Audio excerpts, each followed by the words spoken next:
दोस्तों आज मैं आप लोगों के लिए लेकर न्यू कहानी आया हूँ जिसका नाम है खौफ की रात यानी डरावनी रात है। दोस्तों ये कहानी बहुत ही रोमांचक से भरी हुई है, तो मैं आप लोग को सजेस्ट करूंगा कि इस कहानी को अंतिम तक देखेंगे। दोस्तों इस कहानी को लिखे हैं राज गौतम ने।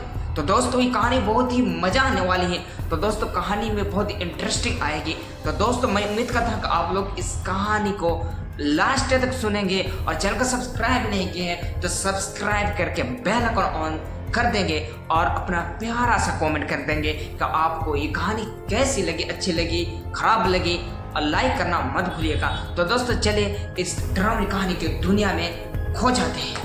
खौफ की रात पार्ट 1। शाम का समय था। पेड़ों की छाया दैत्याकार रूप लिए जमीन पर पसरी हुई थी। गांव से बाहर बरगद के पेड़ की लताएं ऐसी प्रतीत हो रही थी मानो उनसे अजगर लटक रहे हो। चारों तरफ ऐसी खामोशी पसरी हुई थी जैसे मनहूसियत ने ये डेरा डाल लिया हो। ठाकुर वीरमान अपने हवेली में बहुत ही चिंतित मुद्रा में इधर उधर टहल रहे थे। उनको एक अनजान भय लग रहा था, डर लग रही थी जैसे हवेली पर कोई आफत आने वाली हो। तभी एक नौकर दौड़ता हुआ आया और जोर से चिल्लाया, मालिक, छोटे मालिक शहर से आ चुके हैं। वीरमान ने कहा, ठीक है, उनसे कहो कि वो अपने कमरे में जाकर फ्रेश हो लो और तुम खाने की तैयारी करो। नौकर जी बोलने लगता है, जी मालिक। सुमेर सिंह ठाकुर वीरमान का एकलौता पुत्र है जो कुछ दिन पूर्व ही शहर आ गया था। सुमेर सिंह एकलौता होने की वजह से बहुत ही दिर्दी और क्रूर और अय्यासी में वो ठाकुर वीरमान से भी 2 कदम आगे है। दोनों बाप बेटे गाँव वाले के लिए जी का जंजाल बने हुए। सुमेर सिंह के शहर जाने के बाद से ठाकुर वीरमान को बहुत ही भयानक और खौफनाक डर आने शुरू हो गया, जिसकी वजह से वीरमान ने सुमेर सिंह को वापस बुला लिया। आज 14 की रात है। ठाकुर वीरमान और ठाकुर सुमेर सिंह खाना खाकर अपने अपने कमरे में जाकर सो गए। गांव से बाहर दक्षिण दिशा में बने कब्रिस्तान में चारों तरफ एक दहशत छाई हुई है। तभी एक कब्र से मिट्टी अपने आप हटना शुरू हो गई। मिट्टी पूरी तरह हट जाने के बाद उस कब्र से एक युवतस काया वाला शरीर बाहर निकलता। उसका चेहरा ऐसा लग रहा था जैसे उसे किसी ने तेजाब से जला दिया हो और हाथों और पैरों से नाखून इतने बड़े थे कि किसी को 1 मिनट में ही फाड़ कर रख दे। उसके शरीर से जलने की बू आ रही थी और उसके मुंह से अजीब तरह की गुर्राहट निकल रही थी जो माहौल का और ज्यादा खौफनाक बना रही थी। धीरे धीरे वह शैतान हवेली की तरफ बढ़ने लगा। ठाकुर सुमेर सिंह को नींद नहीं आ रही थी। वह अपने बिस्तर पर इधर उधर करवट बदल रहा था। उसके एक अनजाना से भय खाया जा रहा था कि तभी बाहर कुत्तों के रोने की आवाज आने लगती है। सुमेर सिंह अपने बिस्तर से उठकर अपने छत पर बाहर खुले में टहलने लगता है। चारों तरफ एक भयानक खामोशी छाई हुई थी। छत पर टहलते हुए ठाकुर सुमेर सिंह की नजर हवेली के मेन गेट की तरफ जाती है। वहाँ वो जो देखता उसे देखकर उसकी रूह कांप जाती। एक भय की सिरहन उसकी रीढ़ की हड्डी में दौड़ जाती है और उसका कलेजा मुंह से आ जाता है। वहाँ वो देखता है कि एक जानवर जैसे दिखने वाला प्राणी उसके पालतू कुत्ते शेरों को भभोड़ भभोड़ कर खा रहा है। ठाकुर सुमेर सिंह ये देखकर सीढ़ियां की तरफ भागने की कोशिश करता है कि तभी ठाकुर सुमेर सिंह ये देखकर सीढ़ियां की तरफ भागता है। तभी सीढ़ियां से होकर नीचे जाने वाला गेट बहुत ही तेजी से अपने आप बंद हो जाता है। ये देखकर ठाकुर सुमेर सिंह चिल्लाने की कोशिश करता है पर उसकी चीख हलक में ही फंस कर रह जाती है। सुमेर सिंह को लगता है कि उसे पीछे की तरफ कोई खींच रहा है। जब वो पीछे मुड़कर देखता तो उसकी आंखें डर से फटी चली जाती है। उसके सामने एक भयानक आकृति खड़ी होती है। उसे देखकर सुमेर सिंह चिल्लाता है कि ये नहीं हो सकता, तुम तो मर चुके हो महेंद्र। पर वो आकृति जिनके चेहरे से भयानक परस रही थी आगे बढ़कर एक हाथ से ठाकुर सुमेर सिंह का गला पकड़कर दूसरे हाथ से उसका सीना फाड़ देती है और ठाकुर सुमेर सिंह का दिल उसके सीने से निकाल कर खा जाती है। महेंद्र श्यामू गवाले का एकलौता पुत्र था। श्यामू हवेली में ही काम करता था और पैसे बचाकर अपने बेटे का दाखिला शहर में करा दिया। अच्छी शिक्षा पाने के बाद महेंद्र जब गांव लौटा तो वो एक सुंदर नव युवक बन चुका था। महेंद्र के पिताजी हवेली में ही काम करते थे, इसी वजह से महेंद्र का भी आना जाना हवेली में शुरू हो गया। हवेली से कुछ दूरी पर सत्येंद्र ठाकुर की हवेली थी। ठाकुर सत्येंद्र सिंह की हवेली से होकर ठाकुर वीरमान की हवेली के लिए रास्ता था। ठाकुर सत्येंद्र की एक बेटी थी जो बहुत सुंदर अच्छे नैन नक्श की थी। उसका नाम रेखा था। सुमेर सिंह रेखा पर दिलो जान से फिदा था, पर रेखा को सुमेर सिंह की आवारागर्दी और अय्यासी के बारे में पता था। इस वजह से वो सुमेर सिंह को देखना तक पसंद नहीं करती थी। एक बार जब महेंद्र सुमेर सिंह के पास किसी काम से जा रहा था तो रास्ते में अनायास ही उसकी नजर सत्येंद्र सिंह की हवेली की तरफ चली गई। रेखा उस समय छत पर अपने बाल सुखा रही थी। महेंद्र की नजर जब रेखा पर पड़ी तो वो बस उसे देखता ही रह गया। रेखा उस समय भीगे बालों में किसी अप्सरा से कम नहीं लग रही थी। जब रेखा की नजर महेंद्र पर पड़ी, उसको अपनी तरफ देखते हुए देखा तो उसका दिल जोर जोर से धड़कने लगा। महेंद्र भी एक सुंदर और सजीला जवान था जो किसी को भी अपनी तरफ आकर्षित कर सकता था। जब रेखा ने उसे अपनी